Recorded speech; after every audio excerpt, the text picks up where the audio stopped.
Hola a todos y cada uno de mis suscriptores. Quiero agradecerles de todo corazón por el apoyo que me están brindando y espero poder seguir contando con todos ustedes. Infinitas gracias por compartir sus historias y por hacer realidad este proyecto.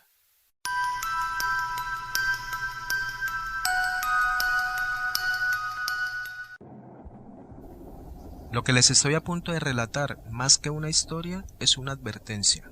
Hay cosas en esta vida que están prohibidas, y romper esas reglas tendrán consecuencias significativas que marcarán el resto de tus días. Por favor, presten atención a mis palabras.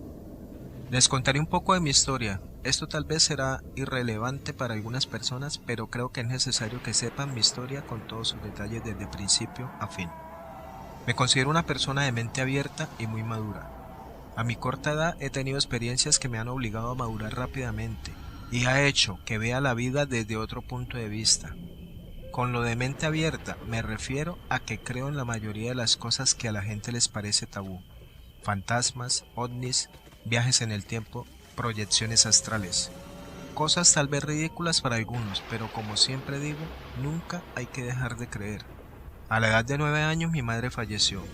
Fue un golpe duro para todos, pero en especial para mí, ya que al ser hija única y con mis familiares en otros estados no tenía a nadie quien me apoyara en ese momento tan difícil.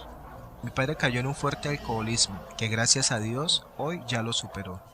Así fue como a mi corta edad tuve que hacerme cargo de mi padre, de mi casa y de mi vida. Mi padre aportaba poco dinero a la casa a causa de su depresión, así que tenía que ver la manera de conseguir dinero para mis gastos en la escuela. Tuve que aprender a lavar, cocinar y asear mi casa. Fue una época difícil, pero creo que eso fue lo que me definió en lo que soy ahora. Así que tuve que sacar lo bueno de lo malo y no me arrepiento de nada. Aquí es donde empieza mi verdadera historia. A partir de la muerte de mi mamá, acostumbraba a visitar su tumba en el cementerio local de mi ciudad por lo menos 2 veces al año, una en su cumpleaños y otra el día de su muerte. Confieso con cierto morbo que cuando llegaba a visitar a mi madre me movía la curiosidad de saber que podría encontrar un fantasma en el panteón, cosa que nunca sucedió por desgracia. Como dije en el párrafo de arriba, me gusta todo tipo de cosas sobrenaturales, así que siempre tengo curiosidad por ese tipo de sucesos.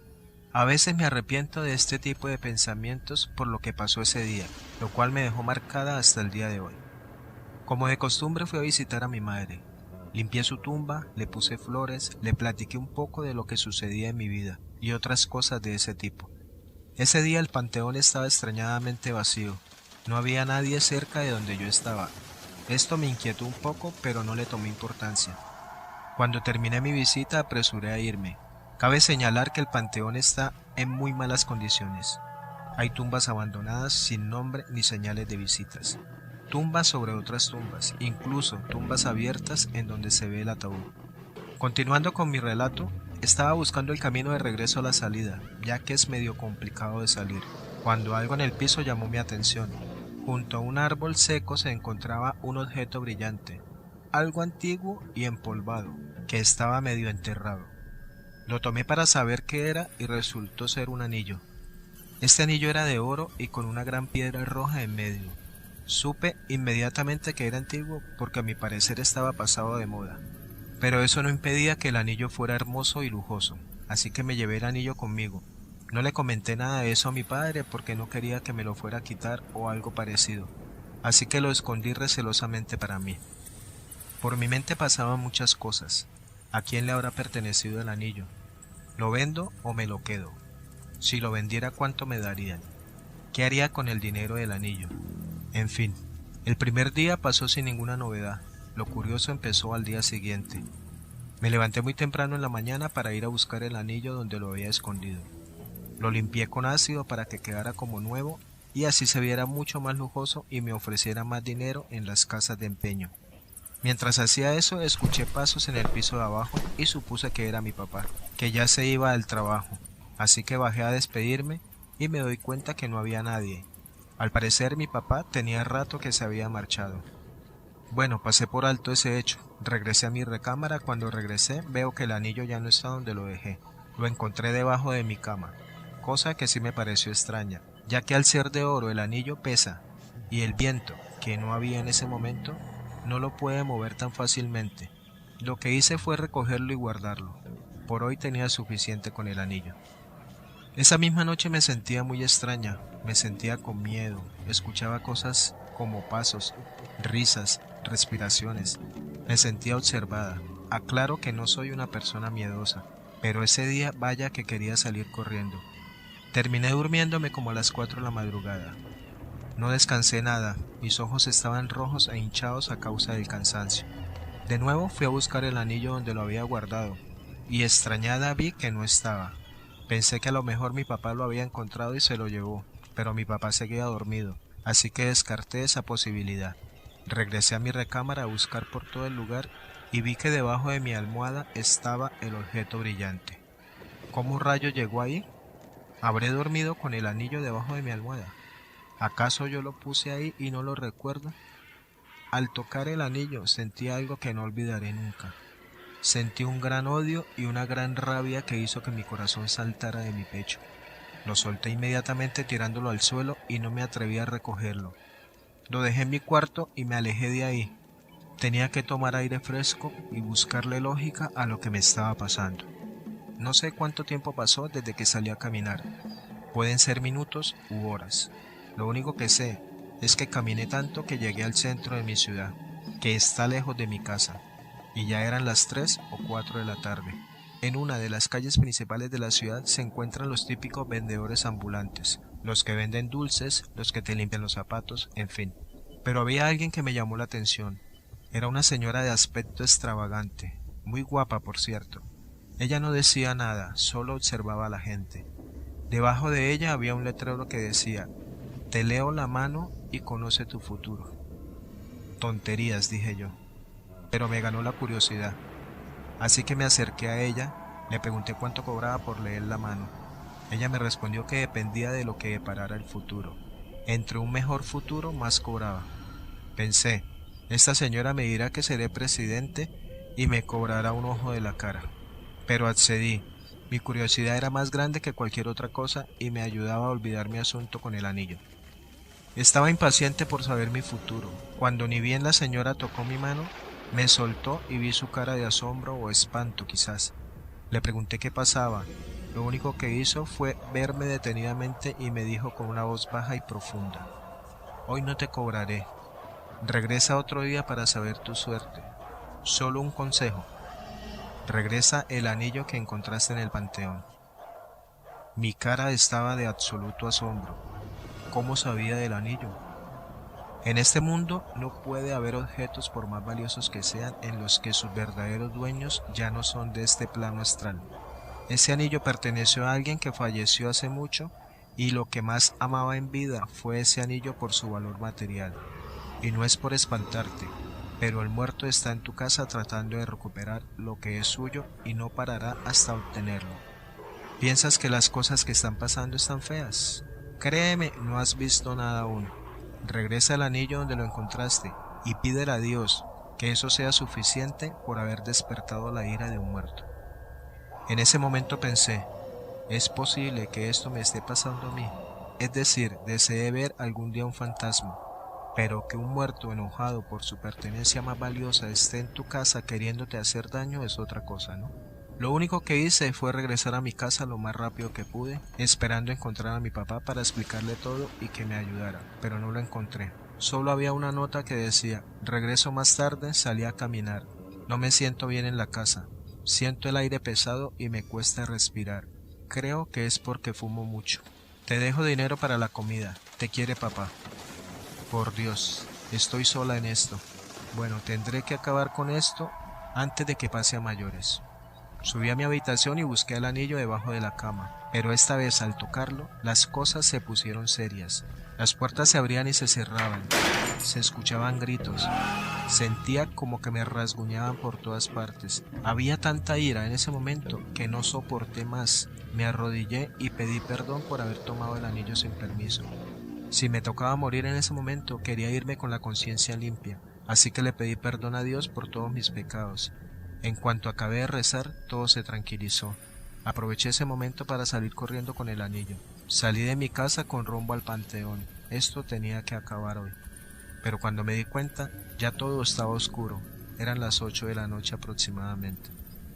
El panteón seguramente estaría cerrado. No me importó. Saltaría de alguna forma.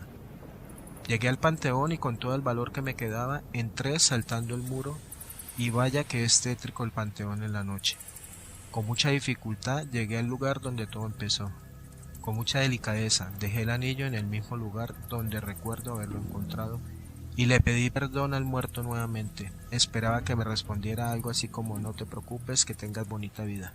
Pero no escuché nada, solamente todo se tranquilizó. Sentí tanta paz en ese momento que sabía que todo había acabado. Extrañamente el panteón ya no se veía tan tétrico. Quedan ustedes si me creen o no lo que viví. Solo dos cosas quisiera pedirles.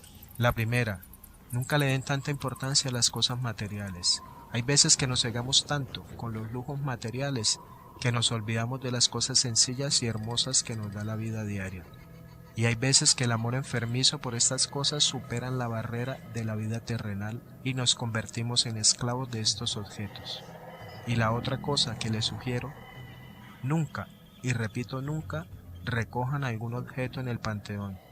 Recuerden que esas tierras ya no es de los vivos, y créeme cuando te digo que es seguro que un muerto vaya a tu casa a recuperar lo que es suyo. Muchísimas gracias por leerme.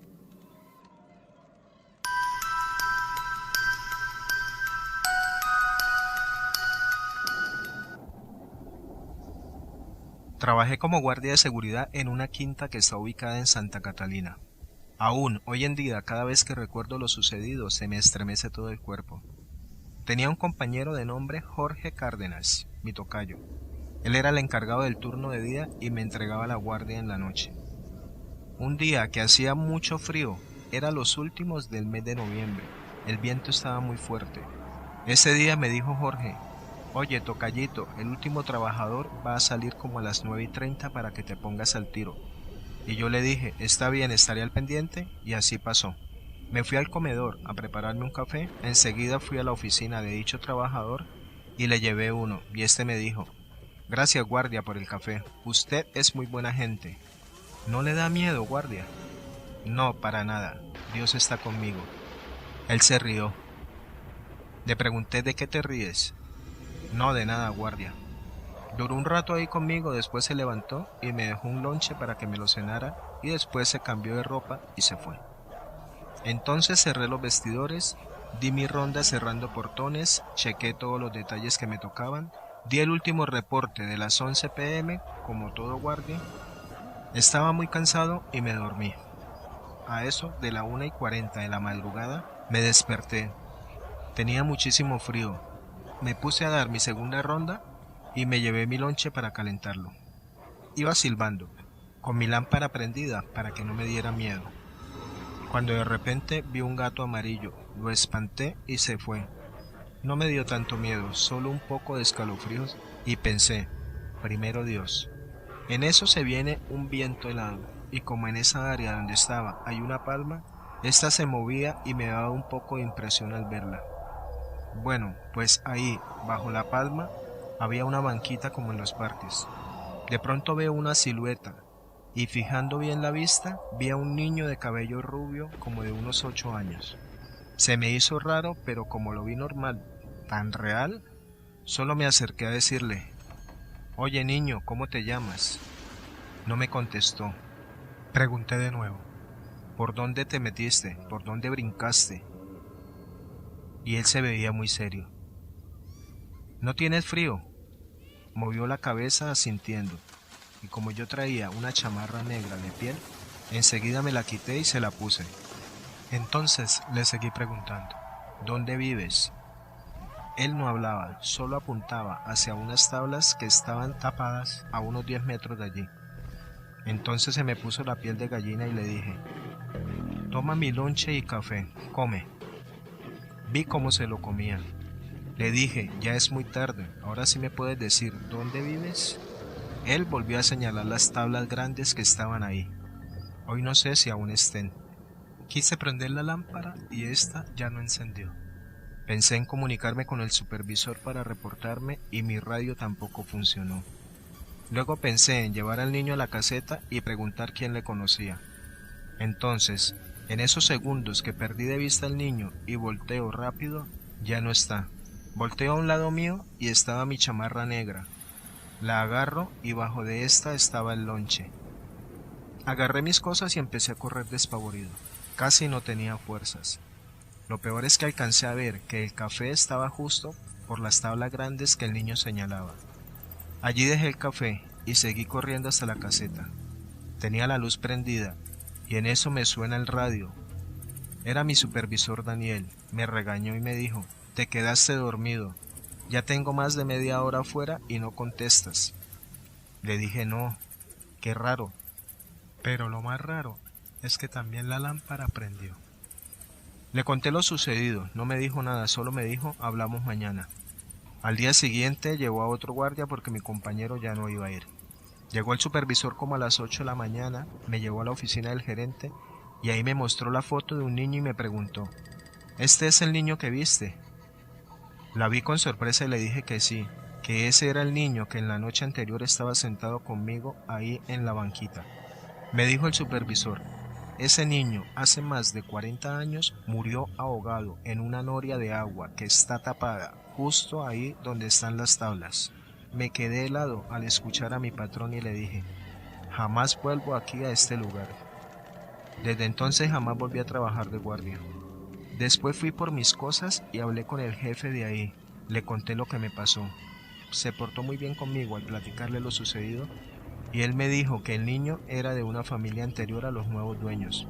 Y supe que no solamente pasaba eso, sino que también se oían risas, ruidos y correr alrededor de la quinta, y que por ese motivo los guardias no aguantaban.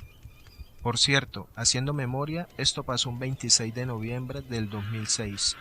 Me acuerdo y me llena de miedo. Dicen que se sigue apareciendo los últimos días del mes de noviembre, que fue la fecha de su muerte.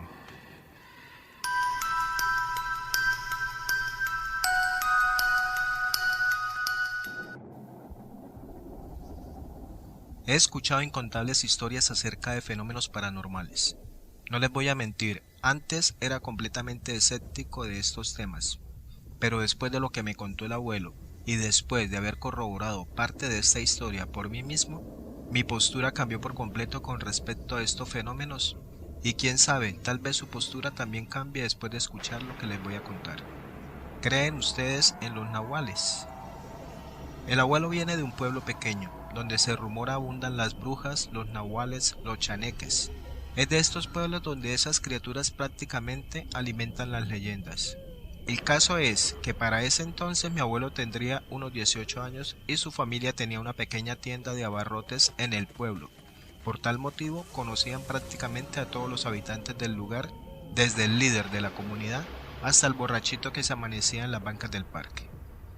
Resulta que una noche mi abuelo se disponía a cerrar la tienda. Ya la mayoría de la gente estaba en sus casas porque las calles estaban completamente vacías.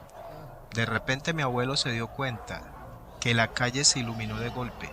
Sobre el pueblo vio pasar una bola de fuego hacia el monte. Ya había escuchado acerca de estos fenómenos, pero esta vez había algo distinto. Dice que se sintió inquieto, ansioso, como si algo malo estuviese por pasar. Cerca del pueblo, a unos 500 metros de la entrada, pasaba el río, en donde él y sus amigos solían pasar el rato de vez en cuando, e igual cuando conoció a mi abuela también solían pasear por esos lugares. Fue en uno de esos paseos, varios días después de haber visto aquella cosa en el cielo, que se encontraron con algo realmente escabroso a la orilla del río.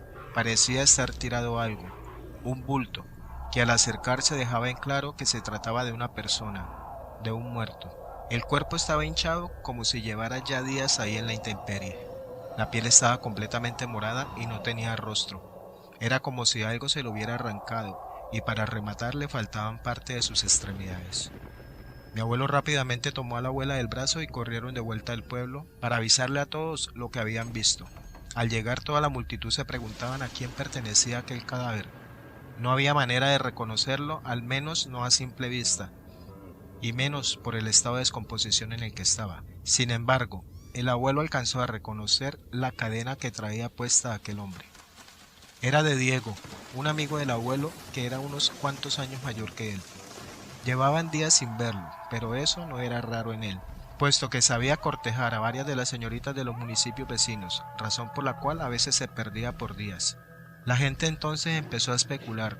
Decían que posiblemente se había metido con la mujer de alguien y que esta vez se la habían cobrado bastante caro. Y lo que alimentó aquel rumor es que en más de una ocasión llegó a meterse en líos de falda por mujeriego. Pero nada más alejado de la realidad. La muerte de Diego fue solamente la primera. Después del entierro, la gente del pueblo comenzó a sentirse inquieta. Las mujeres ya no iban solas a lavar el río, e incluso los hombres se mantenían en grupos. Y es que pronto se había corrido el rumor, que lo de Diego no había sido hecho por un humano. Había algo más, algo siniestro y oscuro detrás de aquello. Una bestia, un nahual. ¿Qué era lo que los había hecho cambiar de parecer? Era el hecho de que a la semana de haber encontrado a Diego, apareció un segundo cadáver en el monte que quedaba atrás del río sin rostro, sin extremidades, y éste, al estar en tierra firme, dejaba ver claramente que la piel estaba desgarrada, como si algo, como si una bestia enorme lo hubiera triturado entre sus dientes. De ahí que todos comenzaron a atribuir de los ataques a un nahual.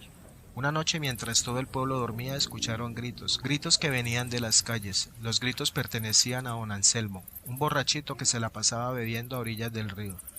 Venía como alma que lleva el diablo, gritando que lo iban a matar, que ahí venían, que venían los nahuales detrás de él. Varios de los hombres del pueblo salieron armados a su encuentro y le preguntaron que dónde los había visto. Él respondió que estaba en el río, bebiendo como siempre, completamente fuera de sí, cuando del otro lado de la orilla, en el monte que queda cruzando el río, le pareció ver que algo se movía entre los matorrales. Anselmo se paró en la orilla para ver bien de qué se trataba aquello, cuando entre las matas vio salir a una mujer. Era una mujer muy hermosa, de una tez muy blanca y cabello negro. Don Anselmo, que era un viejo verde, no tardó en llamarla para que se acercara. Pero a medida que ella cruzaba el río, dijo que sus facciones se empezaron a cambiar, que aquella mujer se hacía cada vez más grande, que parecía desprenderse de su piel. Luego notó cómo su cara comenzó a cambiar. Su cara, aunque con ciertos rasgos humanos, ahorita parecía la cara más de un cerdo. Don Anselmo cayó sentado al retroceder del miedo, y aquella cosa se le echó encima, y como pudo se incorporó y arrancó a correr hacia el pueblo. Volteó a mirar hacia atrás, y cuando lo hizo, notó que no solamente estaba aquella mujer.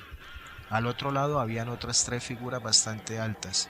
La oscuridad no les dejaba ver con claridad, pero se notaba que eran seres antropomorfos, de extremidades alargadas, y lo único que alcanzó a determinar fue esos ojos brillantes que lo observaban. Aquella historia que les había contado Anselmo terminó por confirmar que se trataban de nahuales. Todos empezaron a debatir que si era buena idea ir y darles caza, pero el padre de mi abuelo los detuvo. Ir así, sin ningún plan, solo serviría para que aquellas cosas se cobraran más vidas. Adentrarse en el monte sería prácticamente meterse a la boca del lobo, en todo el sentido literal de la palabra. Lo que harían serían lo siguiente. Ellos intentarían sacar aquellas cosas del monte, pero alguien tenía que ser la carnada, y al ser mi bisabuelo el que propuso el plan, él mismo se ofreció para hacer el cebo. No iban a poder con todos a la vez. Los días pasaron y nadie más fue al río. Todos, absolutamente todos en el pueblo se aseguraron de no aventurarse en las afueras de este, y cuando llegó el día pactado, mi bisabuelo tomó su machete, su escopeta, y al caer la noche se dirigió al río, tomó el machete y lo escondió detrás de un barranco. Y solo, con la escopeta en mano, fue a pararse a la orilla a retar a aquellas cosas. No pasó mucho tiempo antes de que saliera aquella mujer. Él la describió como un ser horrible. Su hocico tenía sus dientes filosos, y el bisabuelo, un hombre que siempre se había caracterizado por ser bravo, aquel día confesó haber sentido miedo al ver aquella cosa. Él soltó un disparo que provocó que el nahual se le tirara encima con furia. Fue ahí que el abuelo corrió en dirección al barranco, y justo cuando aquella cosa le tomó del hombro, tomó el machete acertándole un golpe en el cuello, casi decapitándola en el acto. Luego corrió por su escopeta, y ahí la remató. No pasó ni un minuto cuando dentro del monte salieron esas otras tres figuras más. Aquellas eran más grandes, más robustas, tenían el aspecto como de un perro, como un lobo gigante. Mi bisabuelo vio cómo empezaron a correr hacia él en cuatro patas, y ahí pegó un tercer tiro al aire. Aquel era la señal que estaban esperando los demás hombres, que se pusieron en posición y empezaron a disparar a aquellas cosas. Mataron a 2 y a una la dejaron mal herida. Esta se retiró y corrió en dirección hacia el monte. Y fue en ese momento que los hombres encendieron sus antorchas y con escopeta y machete en mano se adentraron en el monte para matar al último nahual. Sin embargo, no tuvieron suerte, nunca lo encontraron. Con lo único que se encontraron en aquel monte era con una pequeña casa, una casa ya bastante vieja, la cual parecía de la época colonial. Aquello les pareció raro, puesto que nunca en los años que llevaban viviendo en aquel pueblo habían visto una casa en aquel lugar. Aquellos hombres forzaron la entrada pensando que tal vez aquel nahual estaba escondido ahí, pero no. Al abrir la puerta, lo único que les dio la bienvenida fue un olor pestilente. En aquel lugar habían restos de animales, plumas, piel, cabello, pero ni rastro de aquella cosa. Fue entonces que algo captó la atención de mi abuelo, que también los había acompañado aquella noche, y es que en una de las paredes de aquella casita había una fotografía muy peculiar. En la foto había una mujer con 3 niños pequeños. Aquella mujer era la misma que don Anselmo había visto. Atrás de esta foto había algo escrito, algo que terminó por aterrarlos aún más. Tlaxcala 1910. Aquella fotografía tenía unos 48 años y aquella mujer, cuando la vio don Anselmo, se veía igual de joven que en aquella foto, como si los años nunca la hubiesen pasado por encima. Se comenzó a comentar que era una mujer que había sido maldecida al ser un nahual por tener pactos con el diablo, y asimismo se fueron construyendo varias leyendas en torno a esa mujer. Al salir de la casa, los hombres del pueblo la quemaron, y el abuelo dijo que la vio reducir a cenizas, y que después de eso todo volvió a la normalidad en el pueblo. Sin embargo, de vez en cuando se veían aquellas bolas de fuego que se perdían en el monte, y las leyendas no faltaban. Yo por curiosidad fui a visitar aquel pueblo a principios de los años 90, acordándome de los cuentos que me contaba el viejo, decidí darme una caminata por el río, adentrarme en el monte. Curiosamente me encontré con una casa pequeña, y a pesar de que ésta estaba rodeada de monte, en el suelo a su alrededor no brotaba planta o maleza alguna. Fue en ese momento que a lo lejos se escuchó unos pasos que se acercaban arrastrándose. Yo me escondí detrás de un árbol y pude ver a un hombre, ya mayor, un hombre muy arrugado, caminar hacia la casa completamente desnudo. A un costado, a la altura de las costillas y del estómago, aquel hombre tenía una cicatriz como si algo lo hubiese herido de gravedad. Vi cómo aquel viejo volteó a ver a los lados y entró a la casa. Desde ese entonces no he vuelto a cuestionar ni a poner en tela de juicio las historias que cuentan los mayores, no después de ver con mis propios ojos que aquel nahual que no pudieron matar mis abuelos aún seguía rondando aquellos montes, aún después de muchas décadas. Mil gracias por leerme.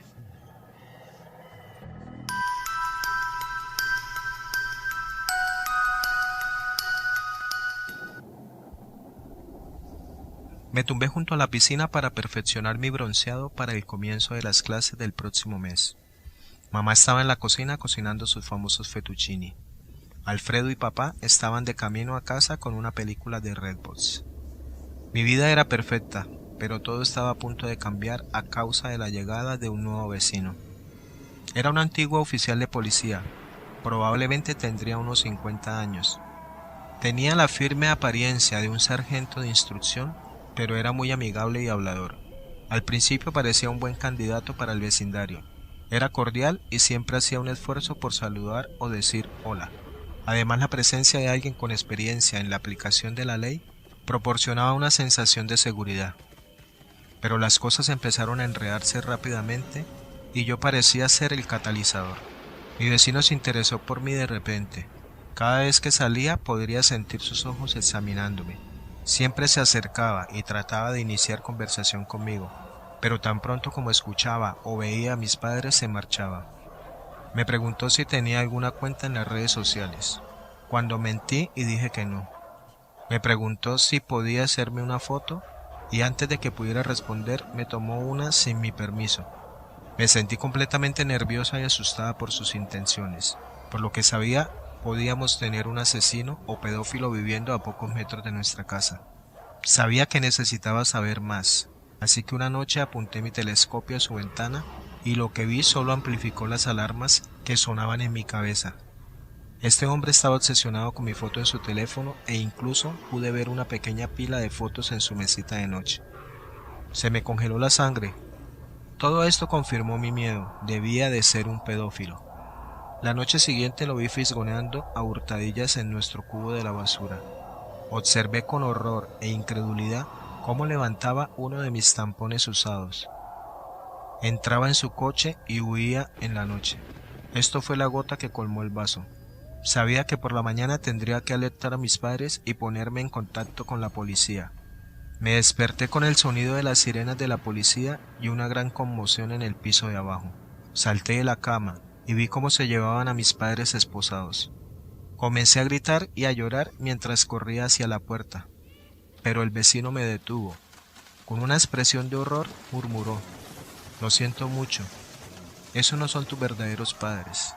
Fuiste secuestrada hace 14 años». La prueba de ADN lo confirmó.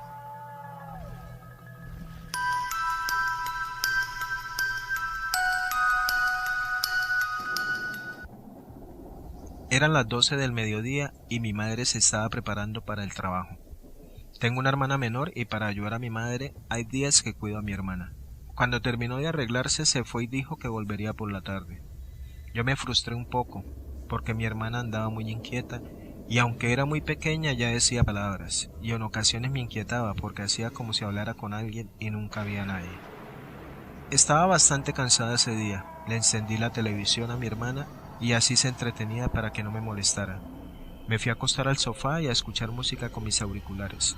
Pegué unos bostezos y en un instante me quedé dormida. Desperté de un brinco por un mal sueño que había tenido. Y algo curioso es que en mis auriculares se reproducía un sonido como de personas hablando, y cuando logré despertar bien, la música volvió a sonar. Fue algo muy extraño. Me levanté y me fijé en la hora en el celular. Eran las 7 de la noche. Ya habría llegado mi madre. Fui hasta su habitación, y cuando llegué a las escaleras sentí un frío intenso en mis piernas, y me parecía muy raro, ya que tenía un escalofrío por todo mi cuerpo acompañado de una sensación de miedo. Subí las escaleras, abrí la puerta de la habitación. Noté que estaba muy oscura. Vi que estaba mi mamá acostada con mi hermana y tapada hasta la cabeza, así que me fui despacio sin hacer ruido para no despertarlas. Bajé y el frío empeoró. Prendí la tele para ver la temperatura y hacían 25 grados. Ya me estaba asustando aún más. Después de un rato escuché que golpeaban la puerta. Fui y antes de abrir miré por la ventana y no había nadie.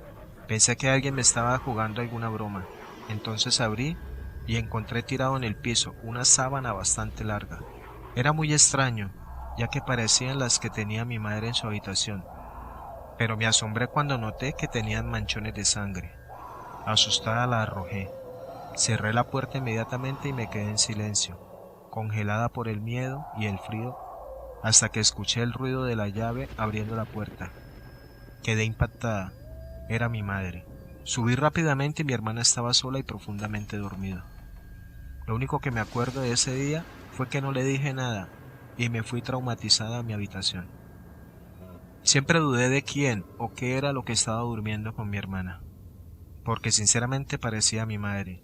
Nunca me animé a contarle nada. Hoy se cumplen 6 meses desde aquel día y me decidí a contarle. Fui a buscarla al patio y la encontré de espaldas. Le dije: «Mamá, te tengo que contar algo». «Mamá, te hablo».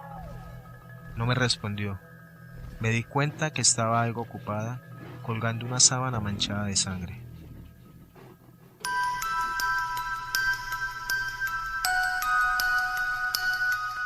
Gracias por escucharme.